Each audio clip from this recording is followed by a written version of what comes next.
আমাদের রাষ্ট্রপতি এরশাদ সাহেব পাশে বসা ছিল। উনি তখন রাষ্ট্রপ্রধান। কারওয়ান বাজারের সভা ছিল। হযরত মাওলানা আব্দুল গফফার সাহেব রহমতুল্লাহ আলাই উনি কারওয়ান বাজারের সভায় বয়ান করতেছিলেন। আব্দুল গফফার সাহেব হাসতে হাসতে বলতেছিল এরশাদ সাহেবকে লক্ষ্য কইরা যে আপনি আমাদের রাষ্ট্রপ্রধান, আমাদের একটা নীতি আছে, রীতি আছে। প্রথম দিন বাসর ঘরে যদি বউকে দেখতে হয় তাইলে আমাদের দেশে টাকা দিয়া দেখতে হয়। মধ্যখানে শালা শালীরা পর্দা ধরে, জামাই যতক্ষণ পর্যন্ত টাকা না দেয় তো পর্দা উঠায় না, নিজের বউয়ের চেহারা দেখতে দেয় না।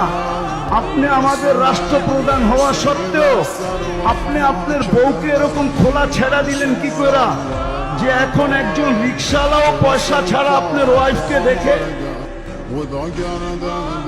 ওইটা একটা সময় ছিল, একটা সময় ছিল, খায়রের সময় ছিল।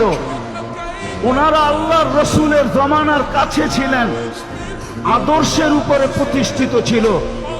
এরশাদ সাহেব শুধু হাসছেন, কোনো প্রতিবাদ করেন নাই, কোনো জিদ বা হিংসা বিদ্বেষ ভিতরে নেন নাই যে আমি স্টেজ থেকে যায়া গফফার সাহেব তোমাকে দেখাবো তুমি কত বড় আব্দুল গফফার।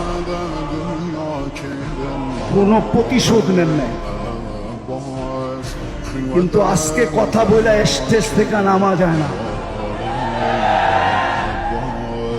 কথা বইলা স্টেজে বসেও থাকা যায় না। কেন এই দুরবস্থা? আমার প্রশ্নের জবাব দেন আপনারা, কেন এত দুরবস্থা? টুপিওয়ালা তো আগের চেয়ে বেশি, দাড়িওয়ালা তো আগের চেয়ে বেশি, নামাজি তো আগের চেয়ে বেশি, তাবলীগওয়ালা তো আগের চেয়ে বেশি, ওয়াজ নসিহত তো আগের চেয়ে বেশি। আমি কথা শেষ জায়গায় চলে আসছি। আজকে আমরা আল্লাহ রসুলের আদর্শকে শুধু একটা ব্যানারে আবদ্ধ করছি। সিরাত শুধু ব্যানারে আবদ্ধ, আমাদের জীবনে না।